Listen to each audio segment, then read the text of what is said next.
with him. He's straight vibing, man. He's chilling. There we go. Good morning. Surprise, there's breakfast. Woo! I was like, Share. I bet you did not know that this was actually breakfast with Aaron Dismuke. Correct. I did not know, and I just ate a euro. So it doesn't have to be your breakfast. You can share the breakfast. Oh, nah, screw these kids. Bro. Who wants a banana? We got lots of bananas. Sure. All right, raise your hand. I'll throw you a banana. Are you? No. Don't kill me, don't please. Throw it. Can't we just walk up and get Call them? us up, Yeah, please. y'all should probably come up and get the bananas. Okay. All right. Well, come on up, kids. Oh, Come get okay. your bananas. Oh, there's a banana for you. And a banana for you. Thank you. Would you like a banana or a banana? What is this? You also got bananas. One of Bananas. Yeah, there's a banana. Oh, yeah, I'm Hey, good. You you should should probably have a take that banana. off Have a for the banana. panel. Would like to eat a banana. I'm not gonna eat this. There's a banana. I'll have it for a little snack. I know. Everybody get your bananas. I like that word. Banana. You look like a human being. Everyone here needs a banana. We're all descended from monkeys. Yes! We eat bananas. That's monkey? Yeah. That's monkey, y'all. I did know that. Sign language is a beautiful thing. Animals are the best part of sign language. I ain't gonna lie.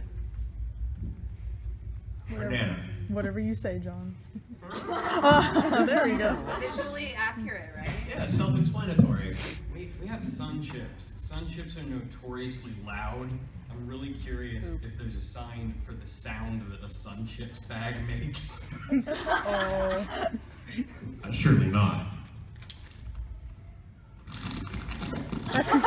I didn't know this was ASMR. I guess I'll say ASMR breakfast. Although ASMR doesn't work for most deaf people. That's yeah. Fun fact. and add a layer of accessibility. I'm trying here. I'm trying. I can only do so much. Yeah, I guess to a deaf person, ASMR looks exactly as stupid as it looks. Sitting there in front of the camera, just like cracking chips. Cheers. I don't think we should. no. Sorry. Cross swords. Yeah, cool. Mazel tov. Oh man, have y'all enjoyed the con? Yeah. I'm so glad to hear that. I have as well. Perhaps a bit too much on Friday. Yeah. Do enlighten us. Do enlighten us. Oh, I shouldn't. Say. Either you know or you don't need to know. Aw, please. Remember what I told you online when we were online for the roast at the one thing? That's why I just have one. That's wise. I get you. Yeah.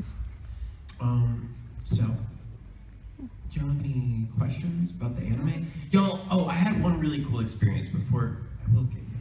Before, Okay. I was chilling, being a lame in my hotel room at 10 p.m. last night. Like a total lame. Like you. And then I remembered, I was like, wait a second. There's a television with like cable. And I looked and it was like Cartoon Network, Channel 52. And I clicked on it and it was Toonami. And My Hero Academia was playing Sun Eater's Big Fight. Yes. And I got to see myself on that. And then right after that, it kicked into Dr. Stone. Woo! Such fun.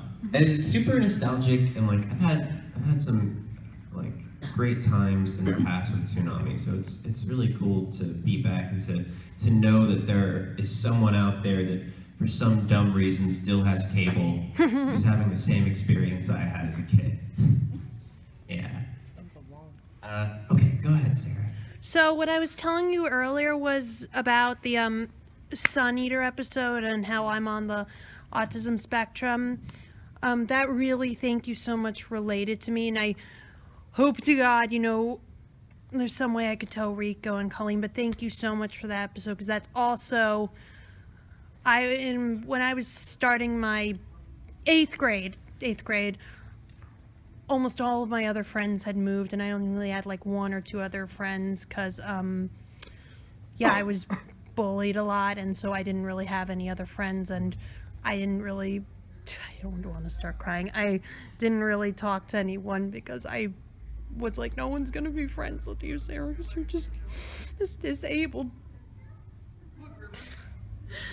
It's You're okay. disabled because if I'm on the autism spectrum, if people don't know. And so sorry, there's that. And then, sorry, I'm getting up, I'm sorry. And so, so I was really shy. I didn't talk to anyone for like maybe a week. And then one of my closest friends now just came up and said hi to me and just started talking to me kind of like how Tamaki and Mirio did. And I swear to God, Sam, if you're watching this by some chance, thank you. But just, I'm so sorry. It's okay, it's fitting music. But, This is the uplifting part of the story. so yeah, that made me, but that made me cry because that's literally how I met one of my closest friends. And like I said, this hat you signed that says "You can be a hero," I wear that because it's for my fans on YouTube and for anyone else who struggles, saying you can be a hero, because I feel like I can't sometimes. And then there's a whole nother, I don't want to keep up too much time. I'm sorry. Oh, you're good. So that's that. So thank you so much for that. And, I wanted to finish telling you that from earlier in the hallway. But my question is, what was the most, because I know you and Sarah Whedon after dating, what is the most funny or awkward thing you two did or had while recording Takagi the Trickster? I mean, okay, so mostly I was just annoyed that Nishikata always loses in that show. And it's always he just psychs himself out and then loses. So I was like, you know what, I'm gonna prank her. And so I filmed this. Yeah, I saw it on Twitter. Yeah, I saw it on Twitter. I hid inside of the booth that she was about to go into to record for her final scene, and I just jumped out and spooked her, and she almost dropped a piping hot cup of coffee. Yeah, that was it. It was very clever. Jeremy I'm a Inman. mad scientist genius. Jeremy Inman said this. Jeremy, what? Mad scientist. Jeremy Inman said the same thing, that he was mad that Nishikata almost never won when he was here last year, and I asked him about how awkward it was with having you two recording each other, getting back at each other, and then, yeah, he said, like, he never wins. It's true. That's Jeremy. He's the cow from Fairy Tale. Wow. Yeah. Wow. Beefy boy. That's crazy. Big Wrote boy. a lot of cow puns for that show. Yeah, that was a really good time. That said, I have seen the Netflix season 2 dub. At least I saw the trailer of it. And I think Billy and Kaylee did a good job. They did, yeah. So support both dubs if y'all are interested in that type of slice of life show. Thank you so much. Yeah, thank you. And thank you for sharing your story. That kind of story is like Welcome. the reason that we act. You know? Yeah, and just like I said, I hope Rico and Colleen will also see this, because like they, Oh, I'll tell them. because like I tweeted to like Rico, but he never. I don't know if he saw it or not. It's tough. We all got a lot going Yeah. on the social Yeah. medias. Yeah, and that's the other thing is if you ever reach out to me on Twitter, please know that even if I don't reply, I probably saw and was like lurking and appreciate you in my creepy way. So everyone who is listening to this video, you now know. So don't get mad. Don't get mad at them. Thank you so much again, Aaron. No problem. If he replies to you on Reddit, it was actually me. Oh. Can really do that. Can you? That's not a service you offer. All right. Alright, I feel from kind now of on, baited. I'm going to reply to everyone who messages you on Reddit pretending to be you, and I'll offer them all a banana. You want a banana? What's It's your true. address? Oh my word. Give me your It's autograph true. and I'll send you a I'll banana. mail you an autographed banana.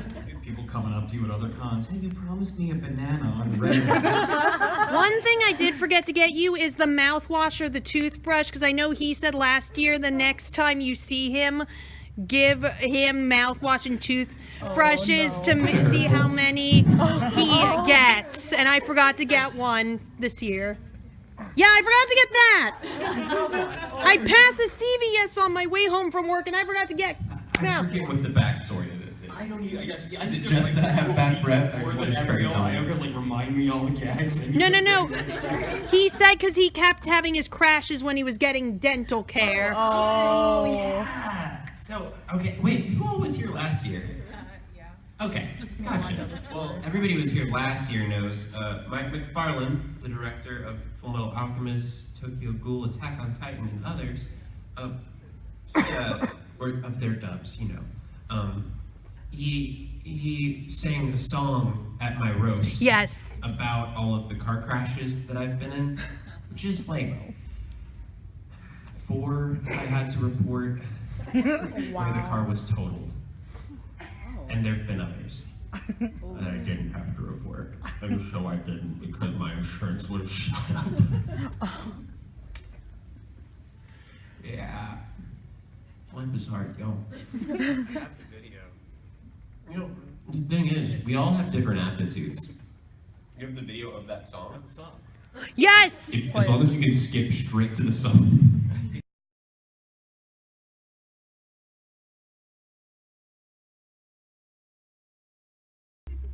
Mostly. Anyway. So, anime? Y'all like it? Yeah? Let's see. So when the first time I saw Full Metal Alchemist, I didn't know what Alphonse's voice sounded like, so it was kind of a surprise to hear that voice coming out of this like big, imposing like suit of armor. Oh, right, yeah. So I was wondering, like, did you have to adjust to like getting into that voice for that character? I mean, I was 9, so I really had one voice to offer. I wasn't, and I'm still not one of the like vocal chameleon actors like a Damon Mills or a Christopher Guerrero. You know, those guys have range from like sounding like a 15-year-old to like a 60-year-old warrior priest kind of fella. Yeah, so for me, I was just like, and I also like I did a lot of reading of fantasy books, and so I was pretty accepting of okay, so yeah, his soul has been sort of haphazardly taped onto a suit of armor. Got it, makes sense. Cool. So yeah, I think I took that bit in stride. There were other things about Alphonse that I found far more immersion breaking. For example, I was a very I guess at least part of who I wanted to be was a very logical person. And so I got very mad at Alphonse in a couple cases. Like when Marla was about to kill Kimberly, and I stopped her. And then remember what Kimberly does after that? Who remembers what Kimberly does after Alphonse saves him from getting killed by Marla because revenge is wrong? Nobody? He kills hundreds of Ishbalans is what he does, just like he had done before. So it's like, okay, revenge is wrong, but like, come on. There's also such a thing as utilitarian ethics and like getting a mass murderer off the streets. So I was very upset. And it actually took until pretty recently for me to come to terms with that choice of Alphonse's and understands like where he was coming from, and that like even from a rational standpoint, he might have a point. And what really did that for me was playing Undertale, the pacifist route. So yeah, if y'all haven't played that, I highly recommend it. If you want to have like a lot of laughs and then a real good cry. Yeah, good game. Yes? If you were in the Stone Age, what would be one of the first things you'd make because you had to have, or you really wanted? Huh. That's a really good one.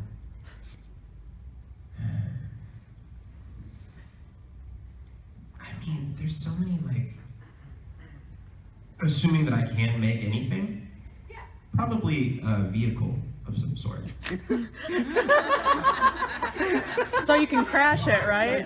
Gotta get that adrenaline going. I don't feel alive if I'm not colliding with some object.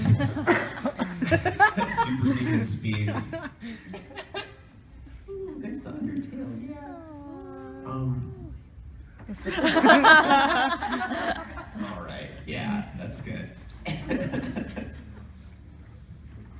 Yeah, probably a vehicle or, oh man, I know that there's a better answer to this.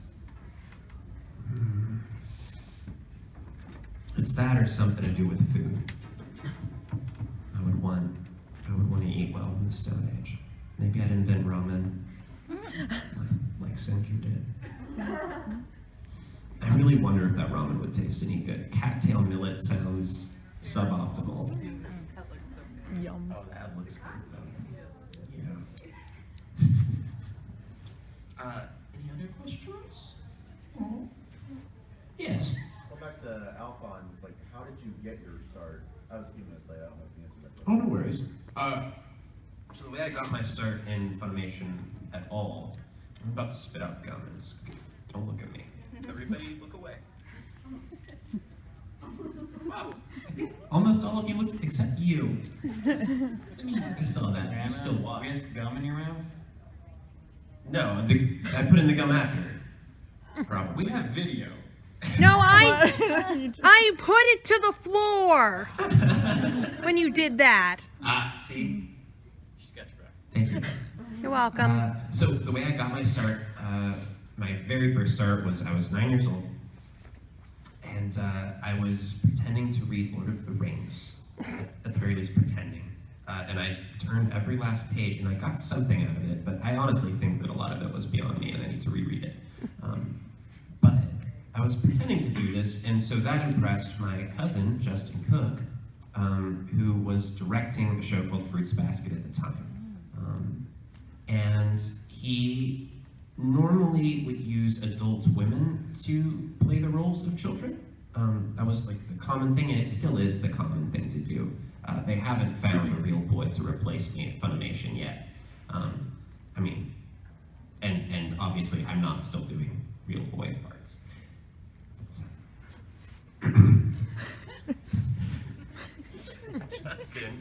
Justin was like, hey, do you want to try this thing out? And I was like, yeah, sure. Of course I do. He had also been giving me anime DVDs, so I thought it was really cool. I was watching Yu Yu Hakusho and Dragon Ball. Yay.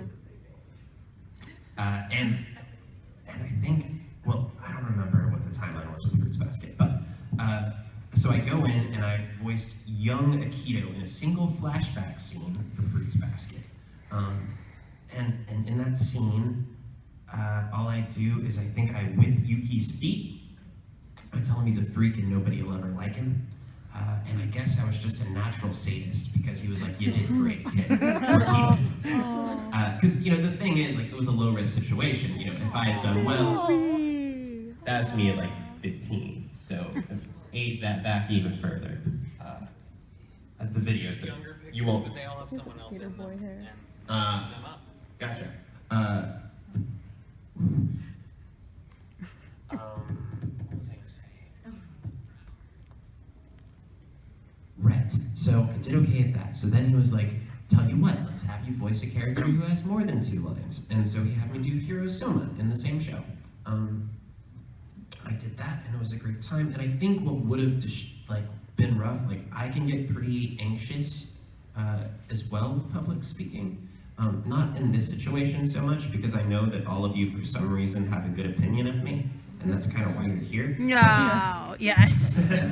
But like, whenever I have to like talk, like when I was in college, even up to college, having to stand up and like read in front of the rest of the class would terrify me because I know all of them are neutral to bored of me, and that freaks me out. So yeah, I think the nervousness would have gotten to me and I wouldn't have been good at it, but it was my cousin directing me and I knew him really well and so I felt safe. So I was really lucky. And from that point on, I didn't work with Justin again for years. I think he quit directing soon after that, but I was on the Funimation roster, and so other directors would call me in for auditions, and my great talent was just being a real boy. I sound a lot more like a 9-year-old as a 9-year-old than any 30-year-old woman can. So I didn't have to be an exceptional actor. Just had to be like semi-literate. And so, yeah, that tided me over until I sort of learned how to act. But it was 2 years after I had started Funimation, to get back to your question, that I auditioned for Alphonse. I didn't know anything about the show, didn't know about the hype, and I gave up on it about 3 months later. I was like, okay, well that didn't happen. That's okay. I've had other auditions. I think my first audition was for Detective Conan, and so yeah, I had already tasted the sour taste of defeat for the first time. And for the record, if any of you want to be actors, you need to learn how to season the taste of defeat because you're gonna get a lot of it. Okay, it's like I think it was Steve Bloom that I heard say he gets about 1 in 20 parts he auditions for, and that's Steve Bloom, y'all. He's real good. I would not put myself at that caliber, and I think I get, I don't know, maybe it's 1 in 30, but 1 in 30 can be pretty good if you're regularly auditioning, if you're able to keep on seeking out those opportunities. So yeah. I lost my train of thought somewhere, but I guess we'll just cut it off there and say I answered the question. You're welcome. Good job, me. Yeah. How would you recommend someone to get a start into voice acting if they wanted to do it? There's a few routes. Okay, so if you specifically want to be an anime dub voice actor, your options are very limited here in Ohio. You need to look up where studios are. There's ADV in Houston, there's the DFW Funimation, there's Bang Zoom in LA. But the thing is, to get into any of these, what you have to do, well, Funimation, I'll speak for Funimation. Funimation has an open audition list, which means that anyone, resume or not, can get onto a list, and then within like a year, it's a long list because it is truly open to anyone. But within a year of you doing the list, so the best time to email them was a year ago. The best time is today.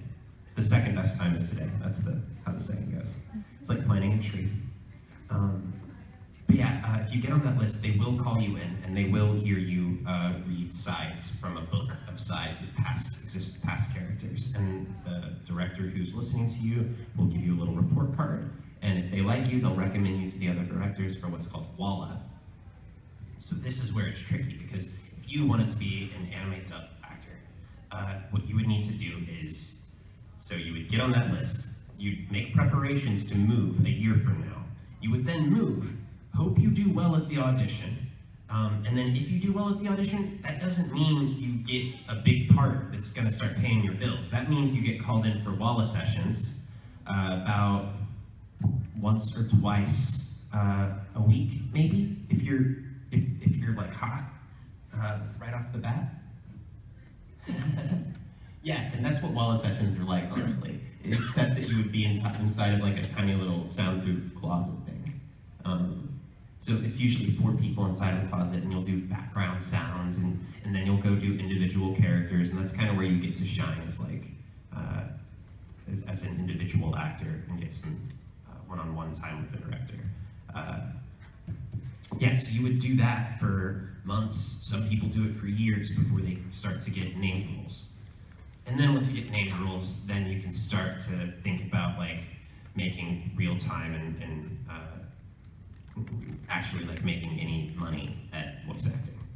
So yeah, the real answer is the way to become an anime voice actor is to get a job doing something else and be available for it as a hobby. So like I'm really an adaptive writer. If we were talking about where most of my income comes from, I write the dub scripts for Attack on Titan, Tokyo Ghoul, Fire Force, just It Invaded, did some Fairy Tale, and so that's my bread and butter. Yeah, fan fiction. Oh no. Somebody's gonna clip that. Do like No. I do my honest best take on what the material is, on what the story is meant to be. It's just making it fit those mouth movements. I have to go write a script by Monday night. oh my god. Oh, I shouldn't have said that. I, of course, have prepared copiously for this. I'll cut that Working out. tirelessly, day after day. You're totally good. No, I mean, I'll cut that out of my video if you weren't supposed to say that. Oh, no, you're okay. Okay. Screw it. As long as the script gets in on time. Make it the video title. I don't care. I'm not full-time anymore. I switched to contracts, so I do what I want. Okay, that you should probably take out. Anybody want another banana? Go get one. Go Yes. get one. Go get one. Oh, I like banana. I have a banana. Thank you. Only at Ohayocon, man. That's cool. This is great. I'm gonna start stipulating this in my contract. Bananas be provided at my Sunday panels. Yes. What did you say you ate for breakfast earlier? Euro? How was that? It was good. Was it? The Euro place here is really good. What's There's it? a Euro place? It's like a, Oh, I've been saying it differently. There it is. There's the crinkle. she's not having it. Oh, you're good. Nice. There's a lot of people saying the same right now. I also just thought Andy was eating. Yeah.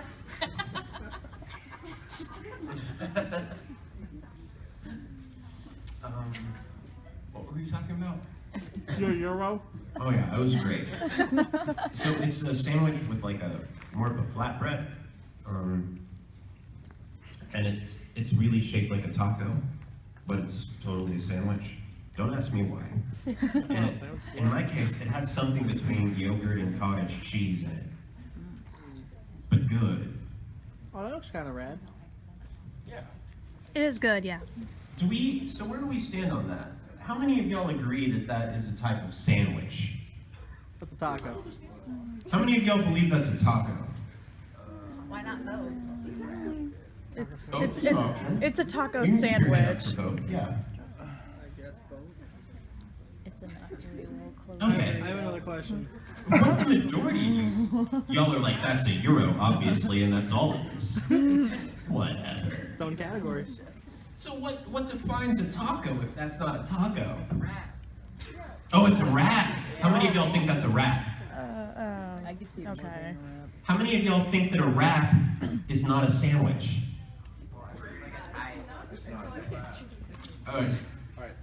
How many of y'all think a wrap is a sandwich? Isn't a wrap more of a burrito? If a wrap is a sandwich, then a euro is a sandwich. Your hand should have been up earlier. Be I'm consistent. I'm not putting my hand up. I don't need YouTube giving me any crap about that in the comments. Like I'm keeping this video stable. Yeah. Yeah. So where does that stand on a hot dog debate? Yeah. Oh man, hot dog's dude. a tough. Dog is a taco. Then what is a sub? A sandwich. A sandwich. Sub. Yeah, but a sub is shaped just like a hot It dog. is not. It's the bread is attached at one end. Are they? Yes. The subs I eat are just differently. One you eat Yeah. like this, and the other's like that. A sub starts out as a loaf. They cut one side of it, flip it open, still attached, Oh, you're right. just like a hot dog. My Subway does You're it right. wrong. My bad. You? Yeah, apparently. How did you do that wrong? They just cut into You are slices. good. Not crazy, right? Isn't that true? Oh my goodness. What is this? What is this? Is my phone in your way? No, you're good. I guess I go to the yuppie Subway. Go me. Where do you How many find of these these are there? pictures? One more. Google. That's pretty good. That's great. Oh, did y'all get to? Did any of y'all get to see the Senku with the lettuce for the head? Oh, Yes, yeah, That yes. was great. I dug that. I hope he still has it. I wanted to like see it wilt over the course of the con, like a Friday picture and then a Sunday picture would be good. So, any other anime con? Yeah. How did you get your start at Rooster Teeth, and what's it like working there? So, is that me handing out bananas? That's great. Is that me? That's crazy. Look at me there. Yeah, that's Take a banana. When was this Can we taken? reframe that as me operating a charity? Tax season's coming up, so prepare for next year. Thank you. Rooster Teeth, right. So, Marissa Linty does a lot of Rooster Teeth casting, and she works out of a place called Sound Cadence. I honestly don't remember who auditioned who first, but I tried her out for Nambika, a show that I directed and adapted scripts for. It's really good. You can catch the dub on Crunchyroll now, not Funimation because of the Great Divorce. But she sent me at some point the audition from Rooster Teeth, along with a lot of other people got them too. I got the audition for Oscar and for Weiss's little brother. And so I auditioned for both of them. And Oscar, that's one of the few auditions. Normally with the audition, when I finish one, I'm like, well, that happened, send. And then I just assume I didn't get it. But with that one, it felt good. I felt like I had done a good take at it. I'm not usually confident after auditions, but with that one, I had a feeling about it. And also, I got curious about the show, and even before I did the audition, I watched like 2 or 3 episodes just to like get a vibe. And the vibe of the first season's episodes has nothing to do with Oscar, honestly. Because the first few episodes of season 1 of Ruby is like, I mean, it's a comedy. Like, it's an adventure comedy.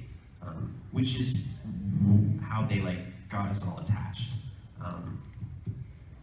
And it makes the heart-wrenching parts all the more so. So I dig that. Yeah, the audition was for the scene where Osborne talks to me through the mirror, and he asked me to describe a room that I've never seen before. That was the thing that I recorded. And then a few months later, I find out I got the part, and they were like, "Can you come in?" And I was like, "Yeah." So yeah, it was a good time. Is it okay if I ask another? I didn't know if everyone else had a chance yet before. I don't think we have many hands up. All right. So is it true? I heard this last night. Is it true you auditioned for Death the Kid and Soul Eater? I don't think so. Who said that? Justin Nordell. He said it was picking between. No. He said it was between him, you, and Todd. I think. You're kidding. I had a chance at that? I didn't know. I don't know if it was true. Dan, you were. Justin talks a lot. I don't even know if I was. Try to forget as quickly as possible. Yeah. I wanna say that I doubt that, simply because if I had been a leading contender for the lead, I think they probably would have put me somewhere else in the show. And I don't think I am in that one, which makes me think I probably didn't even audition. You were in Soul Eater Not, though. I'm in Soul Eater? Soul Eater Not, the show, in like episode 3, you're like this kid with like a bowl haircut, hoodie, and not earphones, wow, headphones. It's like, it's the prequel series that came out in like 2015. I think by coincidence, I think his name is also Aaron. I don't know. I just know for a fact. Right. I just know, yes, I know for a fact you're in it, though. I did that, and it's some of my proudest work. You know, I felt that was where I really made my case that I should have been whoever that is. Death the Kid. I don't really believe that. I'm sure whoever did it is great. Todd Habercorn did it. I'm sure he did a wonderful job. Yeah.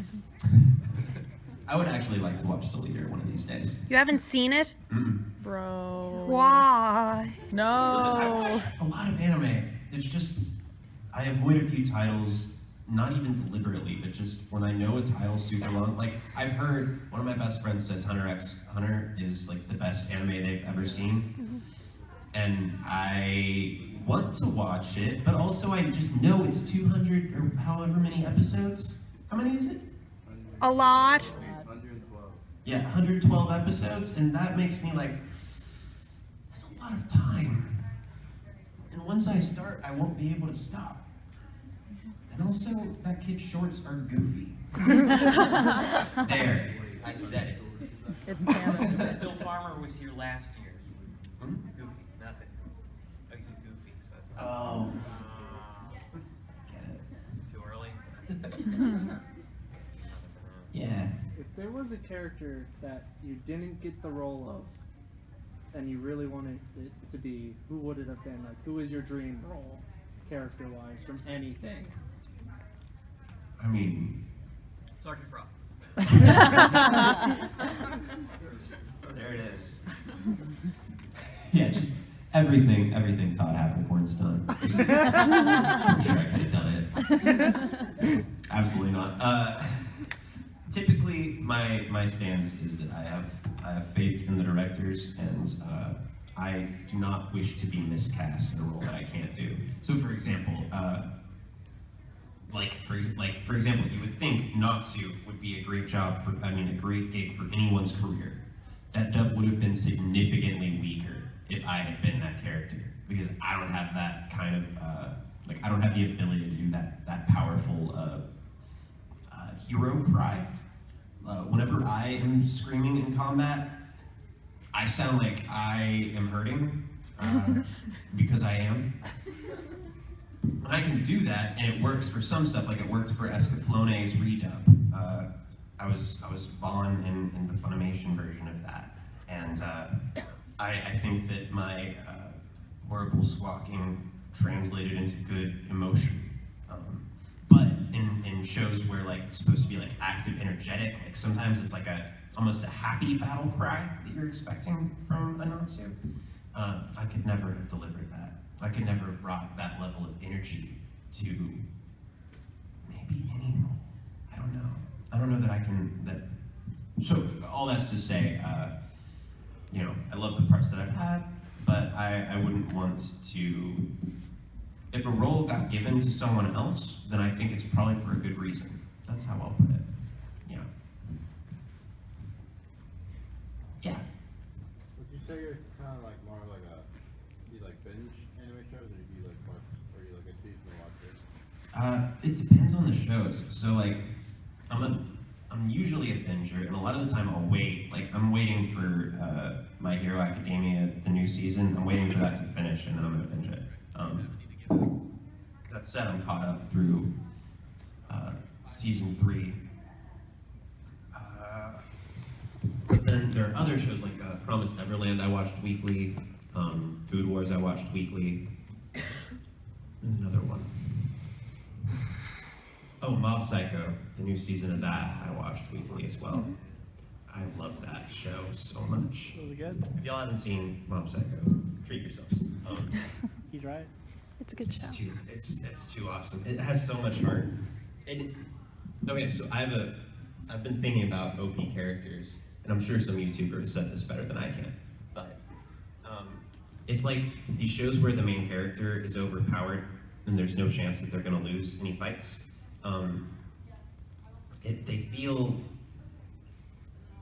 They don't feel silly to me, because the thing is, like, what we've come to realize subconsciously is that any anime protagonist is overpowered. It's just that most of them, their power is to level up at the last minute and overcome the enemy, right? Like Pulla Goku. And so these shows are just accepting that, and they're like, okay, well then let's not pretend that there's any dramatic tension about whether the hero will win, because the audience at this point knows they're gonna win. Let's just accept that up front and make the dramatic question something else, like, will Mob find, true friendship and companionship in this world from people who aren't trying to use him? Will he come onto his own and live his life to the fullest like he wants to? And I think those questions are way more interesting than, can you overpower this villain? Also it's funny. The real dramatic arc is the friends we make along the way. Don't you ever say that again. If I had a nickel. Yeah? You were thinking? What is it like to work with Ian? Because I had posters signed by you and then by him, and then he happened to see your signature on it. What is it like working with him? Because he brought you up a few times. Oh, did he? Yeah. Sinclair? Yeah. Cool. So the main way that I've worked with Ian was directing him. He was in Cheer Boys, Nambika. There's something else I worked with him on. but Nambika's the big one. Dr. Stone? Oh, okay, so that's the thing, is on Dr. Stone and Blood Blockade Battlefront, we act together in those shows. You know, he's Tsukasa and Dr. Stone. But we act together in those, but that just means I get to hear his voice sometimes if he recorded first, because we all record separately. There's the setup is I record, it'll be like, I'll be in front of a mic, there'll be like a soundproof closet around me, and then outside of the closet there's a little window, and outside of it is the director and engineer. So, you know, I'm really working just with Clifford Chapin and Manny. I just realized I don't know Manny's last name. But yeah, Manny's the engineer's name. And I'll work with them, and I'll think about what Ian would sound like. And at this point, I've got a decent idea, although he's one of the hardest to predict. He once told me that his strategy with acting is to think about what the right line would be, and come up with something else. Because like there's like a normal way to read most lines. That's like, this will be right, this will serve the scene, this will do the scene justice and be fine. And that's honestly what I'm good. Hey, what's up? That will serve the scene fine. But Ian takes it past that level. He thinks about that and he's like, okay, now how can I make that unexpected and fun? So I have a lot of respect for him as an actor. But yeah, as far as working with him, I didn't work with him on Dr. Stone or Blood Blockade. I just got to hear him sometimes. Whereas with Nambika, I did get to hear him. He voices Hajime. That's the prison's main guard, and it's sort of it's a very sparkly comedy show about a prison, and he is guarding the prison.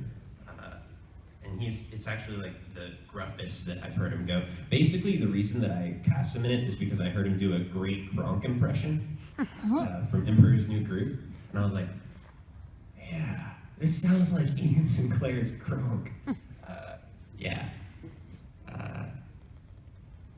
I'm trying to think of some any particular anecdotes that we've had go down. Yeah, nothing's coming right now. But yeah, he's fun. What did he say about me? Okay, you were just really tall. It's one thing I can tell you about working with him on Dr. Stone is that he decided my Senku sounds like a cowboy. So he has been going around to all of like other directors and actors, and he's like, yeah, Aaron seemed great as Senku. I figured out what it is. He's a cowboy. And then he does this voice. It's like, oh my god, I can't do it. It's like if this voice had a southern accent somehow, and that's his impression of my Senku. It's pretty far off, but it's funny. Yeah. Yes. So I have another Ian question. When recording Servamp, was he in the booth with you, or were you guys recording separate? No, we recorded separately, but I love him in Servamp, and I loved those two characters, and their little dynamic was super cool. Also, that just reminded me, we also worked together in Indride. So me and Ian have switched roles as far as like who the straight man is, and we do it. We flip regularly. So first we were in Blood Blockade, and I was the straight man and he was the excited guy. And then we did a show called Indride, which is about Hollow Earth theory. It's super weird, based on a phone game. Treat yourselves. I won't say it's good, but I won't say it's not worth watching. Yeah, we did Blood Blockade, where he's the one who's always screwing with me, and then we did Indride, where I'm the one who's always screwing with him, and he's the guy who's like, yeah, shut up, I'm the gruff one. And then we did Servamp, which is where I'm the gruff one, and he's Lawless, who's constantly going crazy and pissing me off. And then we switched, and now I'm Senku, and he's Tsukasa. So I would say that Senku is probably the crazy, agitated one out of it. So yeah, we've had a good time working together. But yeah, none of the actors ever work in the same booth, with the sole exception of David Wald is a director with Sentai, and he cast Alejandro Staub and Damon Mills as love interests, and he brought them in for one scene where the two guys kiss, and he decided to have them record at the same time because it was their first kiss, and he wanted it to be like that awkward thing, and it sounded great. Like, it really turned out. I think we should try to do that kind of thing more often. There are some, but I think it'll always have to be limited to certain scenes because it can really slow down the session if both people aren't super good at the timing thing. Just because it's,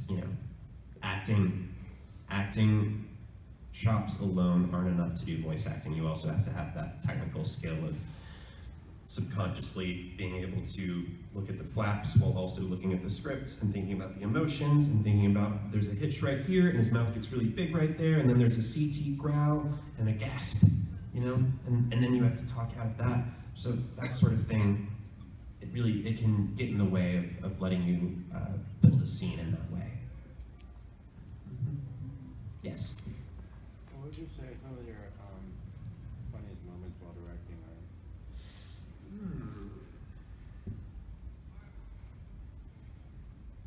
That's interesting.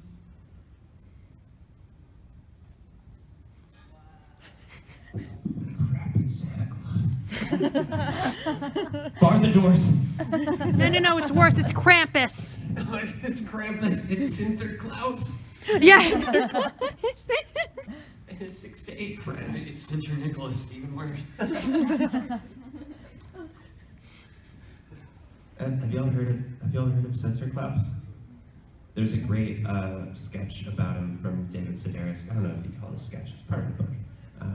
But Sinterklaas is, I believe, the Danish or the Netherlands version of Santa Claus, and he has 6 to 8. Originally, first of all, he was the Bishop of Turkey. And instead of bringing kids treats or toys, he would, I think, either bring them he would they'd leave their shoes out, and he would either fill their shoes with candy, or he would beat them with sticks. And the reason I say sticks is because this part's messed up, all right? But originally he had 6 to 8, no one could agree on the exact number, slaves that accompanied him at all times.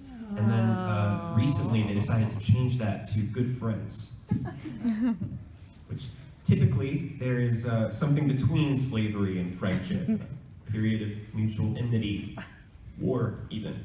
But no, they just went straight to friends. But yeah, he and his friends will sneak into your bedroom if you're bad and beat you with switches. Yeah, it's amazing. That's why they're so well behaved in the Netherlands. Yes. Yeah. David Sedaris, I recommend his books.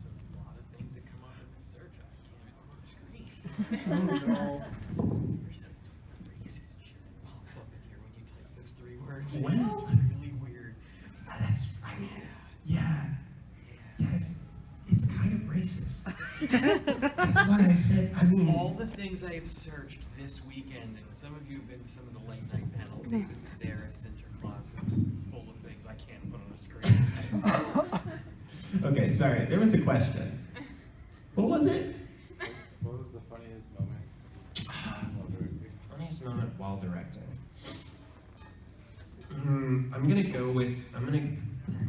This isn't necessarily that funny, but I'm gonna tell you about a moment where, so there was a line that I had mostly given up on in Nambika, where the gist of it was that there are 2 guards, and they're watching some prisoners fight in a battle royale, because this is anime, and so the prison show has a tournament arc. They're watching these 2 guards fight down in the arena, and one of them's like, wow, I have no idea what's going on down there, because one of them is just flicking his hand, and it inflicts invisible damage on the other one. He's like, I've got no idea what's going on down there. And this guy who says that, he's wearing like a feather boa and he wears makeup. His name's Kiji. And he's got, I think red hair with purple tips. And so he's got a look going. And then the other guard says, I think I know what it is. Have you ever heard of Kotorojaba? Some word? And then the other one's like, how dare you call me a Kotorogobabe? And it's like a super similar word that is just left in Japanese in the translation. And he like smacks him after saying, how dare you call me that? And then the other guard is like, no, not a first word, a second word. And a tornado appears above his head. So like, what am I gonna do with this? And what I ended up doing as a writer was just sort of avoiding the subject and making it about a different thing. But I got Brandon McInnes in, that's J. Michael Tatum's boyfriend, and he voices. Oh yeah, so the guy in the far back, that's Kiji. So he's the one who's been called a Kotsuro-jama and doesn't like it. So anyway, I was talking to Brandon about it, and Brandon was like, oh, okay, I can explain what this business is. So we found out what he said was a type of wind spirit. He was like, have you ever heard of this wind spirit? Because what he was going for was the idea that the attack was using this type of wind spirit in order to function. And that word for wind spirit was an almost exact pun for the Japanese word for cauldron, which is a slur for homosexual in Japan. They'll be like, get out of here, you cauldron. That's a thing that they'll do. And so the Kiji up there thought that he was being called a slur. And so he's like, don't you call me a slur? And the other one's like, I wasn't calling you a slur. I was referring to this Japanese wind spirit. And I'm like, we're supposed to dub this. And so what we ended up doing was we turned it into, have you ever heard of fairy whips? Because it was a whip attack being used. And then I had Kiji say, what I do in my private time is none of your business, as he hit. Yeah. That's what we went for. And he's like, no, I'm not talking about that. I mean, like, this is an invisible attack, yada yada. So yeah, we worked it out. Yeah. So instead of funny one, I gave you a weird one. You're welcome. We don't have fun at Funimation. What are you talking about? No, we do have fun. I may be able to remember one someday. It's just hard. It's been a few years because I'm a full-time writer these days. Well, I was. My last day as a full-time writer was Wednesday, and now I am contract only. It's very exciting for me because I wanted the free time. Yeah. Okay, so full-time means I have to be there 40 hours a week, and I was supposed to do 2 scripts every week. And as a contract writer, it means that instead of getting paid monthly or like bi-weekly with like a salary, I get paid per script that I do, and I'm doing 1 script a week. So yeah. Also, it means I don't get health insurance from Funimation, which is the sad part. Welcome to the world of freelance contract. Right? Yeah, freelance insurance sucks. It's awful. Don't become voice actors, y'all. Yeah. Did you ever get the dog bowl? No. I haven't given up. I'm not leaving Texas without that bowl. It's the bowl that I talked into to make Alphonse sound ringy. I want it. Oh, hey, you know what? I still had something on the on the subject of becoming a voice actor. So that was all about becoming an anime dub voice actor. The dub scene is really concentrated to a few places. There's other voice work you can get, I think in most places, and the way to do that is by going through the university path. You go to college and you take acting classes, and then once you graduate, you try to find an agency to get behind you, and you send them your resume. And that has worked for many of my friends. My roommate, Rico Fajardo, voice of Mirio, He is one of the only actors that I know who makes a living off of acting. The rest of us all have other gigs. Sarah Wiedenheft, she works at a restaurant. I do the script stuff. Dallas Reed, he's the voice of Asta in Black Clover. He worked at, what's that joint? He worked at a fast food joint for like years. He only recently was able to quit it and become a part-time director. So yeah, the reason that Rico was able to make a living off voice acting primarily is because he does commercial work. So like, he's the voice of Six Flags. And I'll tell you, the young voice, I think they have a couple of voices, but I'll tell you like, a commercial selling fried chicken is gonna be worth like 2 years worth of acting work at Funimation in terms of just the money you get from it. That said, I think Rico still works at Funimation because he really enjoys contributing to that kind of story, and like it gives him that, it fills it's the reason that we act. It's, it makes stories that are moving to people like Sarah. Yeah. So, right. We were still talking about. Okay. So commercial work, to do that, you really want to get an agent. To get an agent, the easiest way is to go to college for that. But that's not the only way. The other thing you can do, there's a third route, and that is, there's a huge indie scene for voice acting. So you can get your own microphone, get a soundproof your closet with like mattress foam, is what I used originally, super cheap. The only crappy thing is you do have to clear out most of your closet. You can kind of put the clothes to the side and tell yourself that they're helping soundproof. I did that. And I also had like Christmas lights up in there so that it wouldn't be weirdly dark. You'll want a preamp. I use Scarlett Focusrite for my preamp. Don't skimp too much on the microphone. Try to make sure that it's a good one, because this microphone isn't just for auditions, it's for actual recording if you're going to be an indie voice actor. I think I've got a decent microphone, a Bruce Snowball, one of their ones. I don't know very many brands. But do your research, you'll find one. The preamp, you want a preamp that can just connect to a laptop. You want a laptop. And then Audacity is fine. You don't need anything super fancy. You don't need Adobe Audition. Although Adobe Audition is nice. But yeah, I was using Audacity. And then you look up voice actor forum, stuff like that. There's a, if you come up to me after this panel, there's a guy on Twitter named Bel Shaber Usape.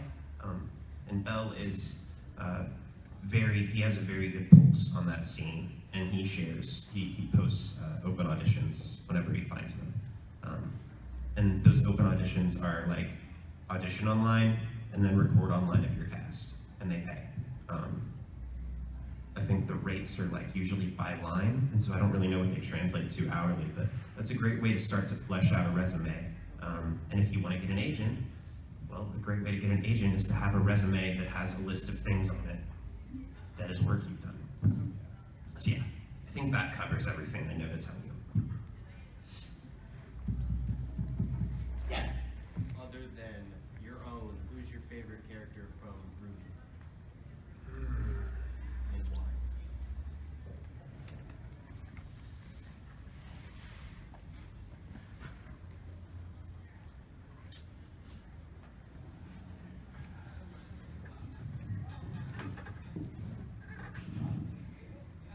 Pin. But No, I think I liked Penny a lot. I thought she was a fun character, and yeah, I'm not, full disclosure, I know she's back, but I'm not caught up to that point, so I don't know how she is now, but I thought that like her fate got me really hard. That was rough. And also, I think she's where I realized that we're all fairy tale characters. It took like a hot minute for me. I'm a little slow on the uptake, y'all. But yeah, that's where I was like, oh, yeah, are you like Pinocchio? She is like Pinocchio, right? That's the one? mm-hmm. Yep. Okay, great. Okay. Yeah. Gonna go with Penny, I think. Out of the four main characters, I think Yang. She's pretty badass. Yeah. How long is a typical voice acting recording session for you? What was like the longest one you had? I have had, so back in the day, we used to get cast and the whole show would already be written. And so I could go in from 10 to 6, and it would just be me and one director, and we would crank out like 8 episodes of a show. So I think probably like Song Korea, I did that with Joel McDonald, who now he works at,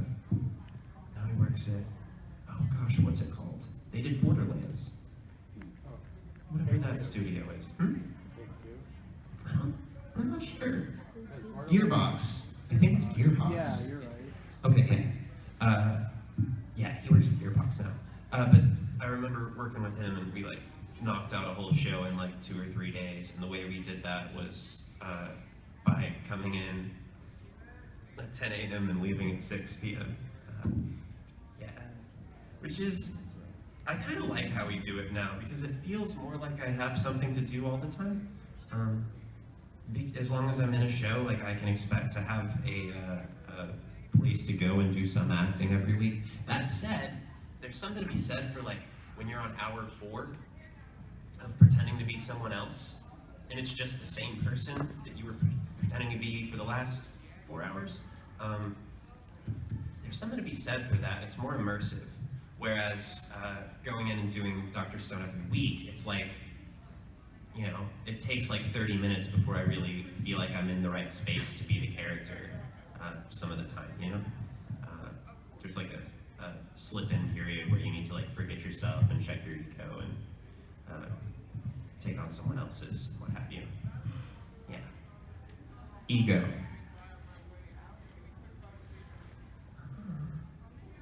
Cool. I'm sorry, I feel like I should be like, hey, can y'all show me what that is again? But instead I'm just like, say this.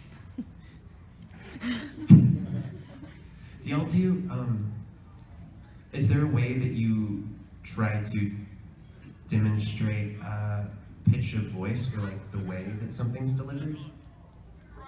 Depends on how it's said. Like sometimes when you talk about like someone having like a rough voice, it's deep, and our body like mimics that type of emotion and tone, but we can like do tone, and then there's like the inflection of like high pitched versus low pitched, and then like if it's high pitched, then we like try to do lighter, like stand up straighter, or if it's gruff, then we pull in and we do gruff type of thing. Angry face. Cool. Angry face.